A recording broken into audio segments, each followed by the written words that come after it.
Welcome to Truth Behind History. The stories are real, the impact is lasting. Let me ask you something. What happens when the global economy collapses, 2 world wars shatter continents, and the monetary systems that once tied nations together completely fall apart? You don't just rebuild roads and cities, you rebuild the rules of the game. This is the story of how the modern financial world was born, not through free market emergence, but through deliberate design at a mountain resort in New Hampshire in 1944. Let's start with the chaos. After World War II, much of Europe and Asia lay in ruins. Economies were wrecked, trade was paralyzed, and the gold standard that had once anchored currencies had already cracked during the interwar years. Nations weren't just broke, they were unmoored. And when money itself no longer holds value, stability becomes a luxury. Enter the planners. In July of 1944, over 700 delegates from 44 countries met at the Bretton Woods conference. It was led primarily by the United States and Britain, and it wasn't just a talkfest. This was a blueprint, a plan to redesign global finance from the ground up. Their mission? Prevent another Great Depression, avoid future wars fueled by economic despair,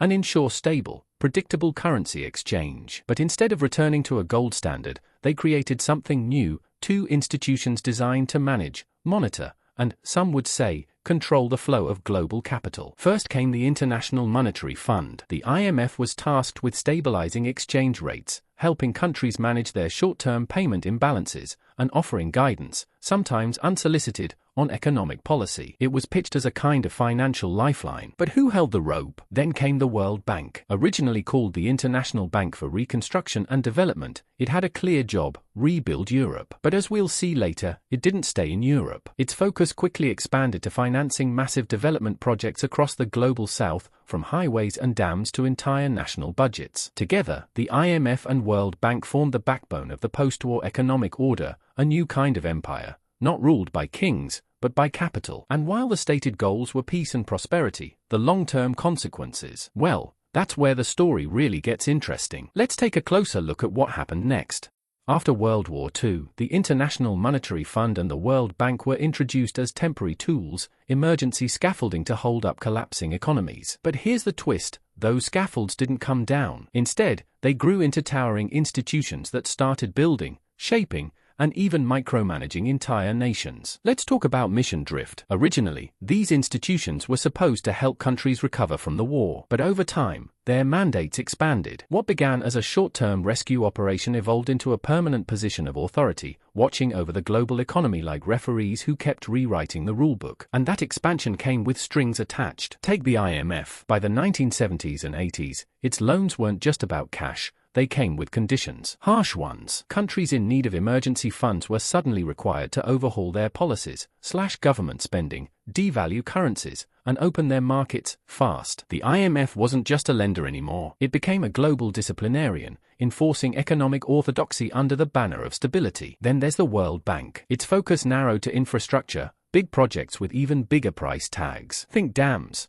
highways, energy grids. But here's the problem: many of these projects were designed from the top down, ignoring the local context and leaving behind environmental damage, debt, or white elephant projects that never lived up to their promises. And the deeper issue? Policy overreach. What started as financial support ballooned into governance. The IMF and World Bank weren't just suggesting fiscal reforms anymore, they were influencing how countries wrote their tax codes, regulated their labor markets, and even structured their governments. Imagine asking for help fixing a roof and getting told to tear down your entire house and rebuild it from a foreign blueprint. That's the power creep we're talking about here. And while some nations did benefit, others were left asking, who's really in charge of our future? Let's follow that thread even deeper, into the mechanisms that locked many countries into cycles they couldn't escape.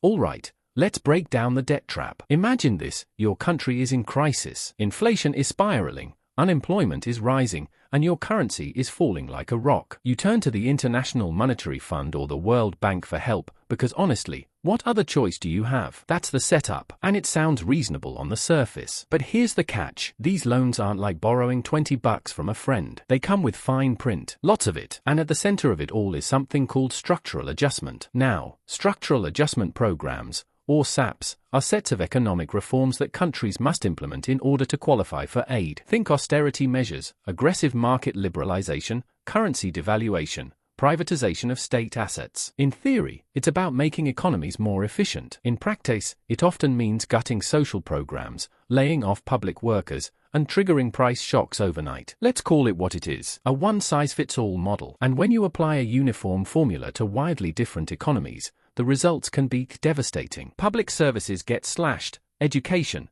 healthcare, subsidies, gone. Then the government needs another loan to stabilize things, which comes with even more conditions. The cycle deepens, the debt grows, fiscal flexibility shrinks. And here's the heartbreaking part. These reforms often worsen the very crises they were meant to solve. Imagine pouring water on a fire, only to realize it's gasoline. This isn't just about money, it's about sovereignty. As debt obligations rise, countries lose the ability to choose their own paths. They're forced to meet repayment targets set by foreign technocrats, while their citizens face rising costs and collapsing safety nets. And where does the money go? Sometimes, it props up foreign investors. Sometimes, it flows back into loan servicing. But rarely does it translate into real, lasting development on the ground. So instead of solving crises, structural adjustment can lock nations into a permanent state of dependency. Now, let's take a closer look at who actually benefits from this system and how elite capture shapes the flow of aid.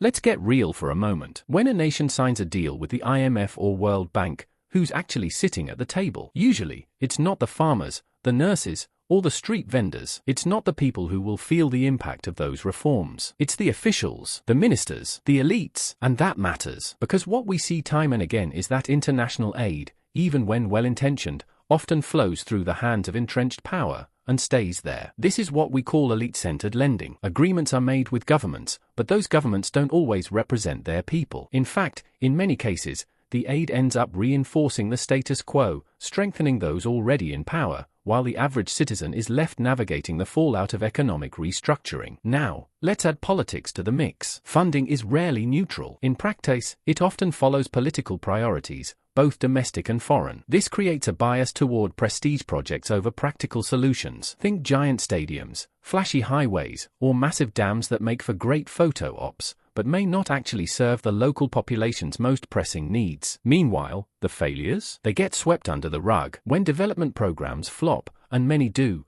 there's rarely an honest reckoning. These accountability gaps mean leadership avoids blame. While the programs continue, the loans grow, and the promises remain unfulfilled. And underneath all of it is a flawed model of development itself. It's a top-down structure. Outside experts draft blueprints, foreign consultants fly in, and local communities are expected to follow orders. But this kind of centralized control often suppresses local innovation. It sidelines grassroots initiatives. It assumes progress can be engineered from a spreadsheet. And the incentives? They start to skew, not toward sustainable growth, but toward keeping the funding pipeline open. In the end, the system risks empowering the few at the expense of the many. So let's move from theory to practice. In the next section, we'll look at what happened when these policies hit the ground in countries like Argentina, Nigeria, and Indonesia.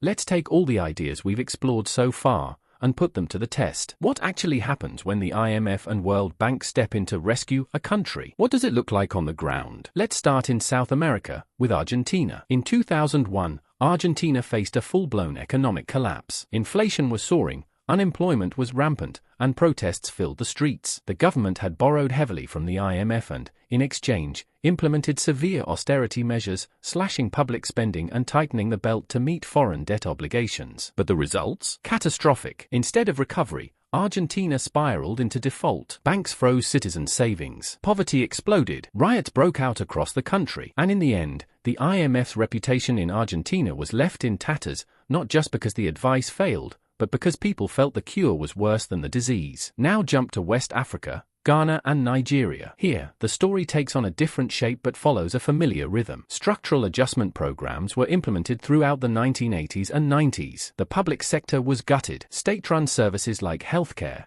education, and subsidies were dismantled in the name of efficiency. Currency devaluations followed. Foreign goods became more expensive, and local industries struggled to compete. Over time, these economies became increasingly fragile, dependent on exporting raw materials while importing basic necessities. Now fast forward to Southeast Asia. In 1997, Indonesia was one of the hardest-hit countries during the Asian financial crisis. The IMF stepped in with a multi-billion-dollar bailout package. But once again, reforms came with strings attached. State-owned banks were closed. Fuel subsidies were eliminated. Public workers were laid off in droves. The result? Mass unemployment, political unrest, the fall of President Suharto after more than 30 years in power. So what do these cases have in common? Massive capital flight, currency crashes, widespread inflation, and, most importantly, public mistrust, not just of their own governments, but of the entire global aid system. Over and over again, the pattern repeats: short-term stabilization gives way to long-term stagnation. Development stalls, social unrest grows, and people start asking the same question: whose interests are really being served? Next, we'll tackle that question head-on by diving into the ethics behind global financial intervention.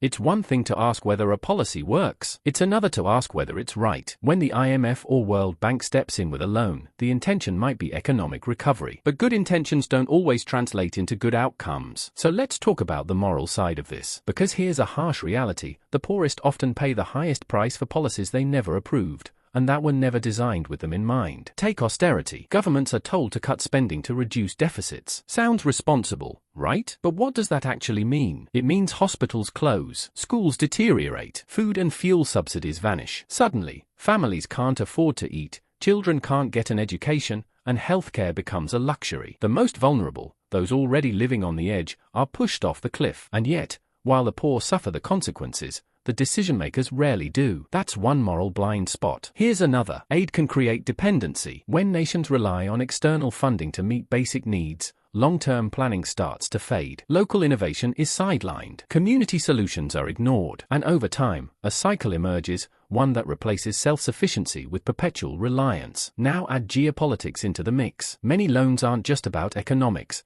they are strategic. Aid becomes a tool of foreign policy, used to reward allies, pressure rivals, or gain influence in key regions. And when that happens, humanitarian goals can take a back seat to political convenience. And then there's the question of consent. Who gave permission for these sweeping reforms? Were they debated in Parliament, approved by the people, or did they come from behind closed doors in Washington, Paris, or London? When economic policy is dictated from abroad, sovereignty becomes symbolic. And without accountability, there's no justice, just adjustment. These are the moral questions that often get buried under charts and technical jargon. But they matter, because behind every budget cut is a child missing a meal. Behind every privatized utility is a family choosing between food and electricity. So what would a more humane, more effective alternative even look like? That's where we're headed next.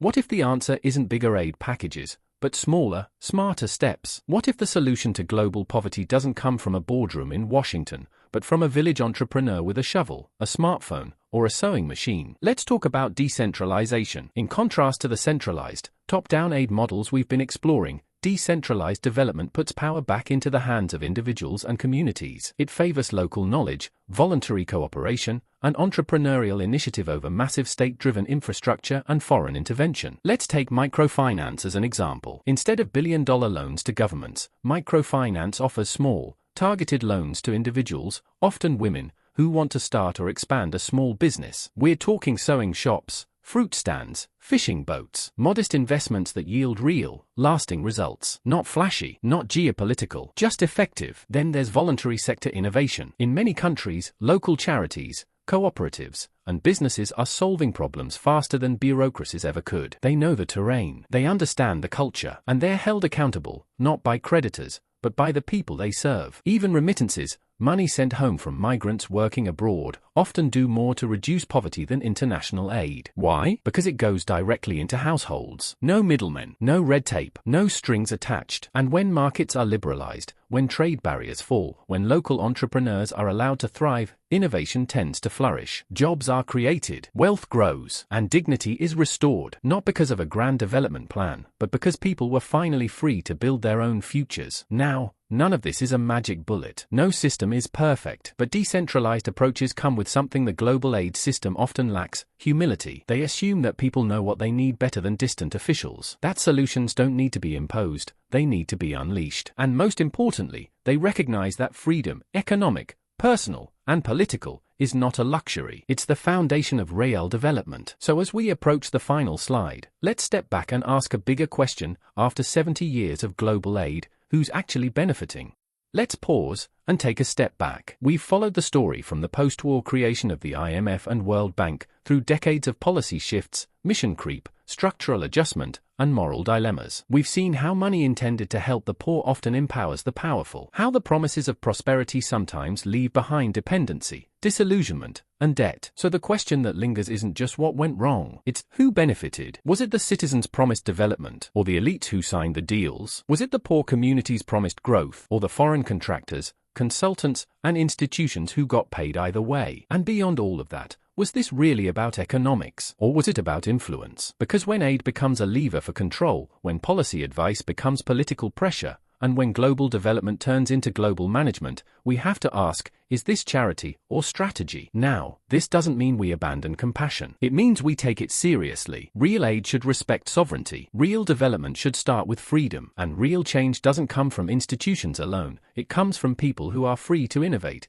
build, and thrive on their own terms. So what's the takeaway? History doesn't just live in textbooks. It lives in policies still being used today, in systems still shaping lives, in choices we're still making. And when you trace the roots of those choices, you start to see the world very differently. If you found this video insightful, hit that like button, leave a comment with your thoughts or questions, and subscribe for more deep dives that challenge the mainstream narrative. And if you want to go even further, check out my book History They Tried to Erase. You'll find the link in the description. For more surprising, entertaining, and thought-provoking history content, keep exploring the channel. Because here at Truth Behind History, we don't just ask what happened, we ask why it mattered and who it served. Thanks for watching.